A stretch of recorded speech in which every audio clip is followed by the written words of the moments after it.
Good morning বন্ধুরা, তো কেমন আছো তোমরা? আজকে কিন্তু অনেকদিন পর নিয়ে চলে আসলাম একটা ছোট মিনি ব্লগ। আর তোমাদের সবাইকে জানাই কিন্তু শুভ রাখি বন্ধনের প্রীতি শুভেচ্ছা। তো প্রত্যেকবারের মতো এইবারও কিন্তু আমি কেনাকাটা করার জন্য একটু সকাল সকাল বেরিয়ে পড়লাম একটা মিষ্টির দোকানে। এখানে এসে কিন্তু আমি মিষ্টি নিয়ে নিলাম, আর মিষ্টি কেনার পরে চলে গেলাম একটা রাখির দোকানে। আর এখান থেকে আমাকে নিতে হবে 5টা রাখি। কিছুক্ষণ ধরে বাছাই করার পর কিন্তু এই 5টা রাখি আমার পছন্দ হয়ে যায়, আর আমি এগুলো কিনে নিলাম। তারপর কিন্তু আমার রাখি আর মিষ্টি কেনা হয়ে গেছে। এখন আমি আস্তে আস্তে বাড়ির দিকে চলে যাই, আর বাড়ি কিন্তু আমি কিছুক্ষণ শুয়ে ওয়েট করতে থাকলাম। আর তার আগে তোমাদের দেখিনি কে আমাদের রাখিটা পড়াবে। আর এই যে আমার বোন, তোমরা যারা যারা আগের ভিডিও দেখেছো তোরা কিন্তু ওকে চিনতে পারবে।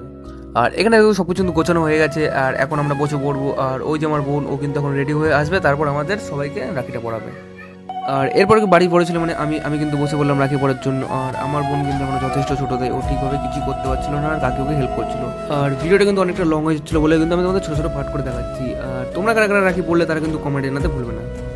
আমাকে পড়ানো হয়ে গেছে এখন বাড়ির মেজো ছেলে, মানে আমার ভাই। আর আমরা কিন্তু বাড়িতে 4 ভাই আর 2 বোন। একে পড়িয়ে কিন্তু চলে গেল আমার আরেক ভাইয়ের কাছে। এ হলো সেজো ভাই, এ কিন্তু আরোই ছটফটে। আর এরা কিন্তু তোমাদের দুজনকে আমি ভিডিওতে দেখেছিলাম একটা ভিডিওতে। আর সবার লাস্টে চলে কিন্তু আমাদের ছোটো ভাইয়ের কাছে, আর ওর নাম হলো অনুজ। আর এটাও কিন্তু খুবই দুষ্টু। আর একে পড়ে কিন্তু আজকের ভিডিওটাকে আমি শেষ করলাম।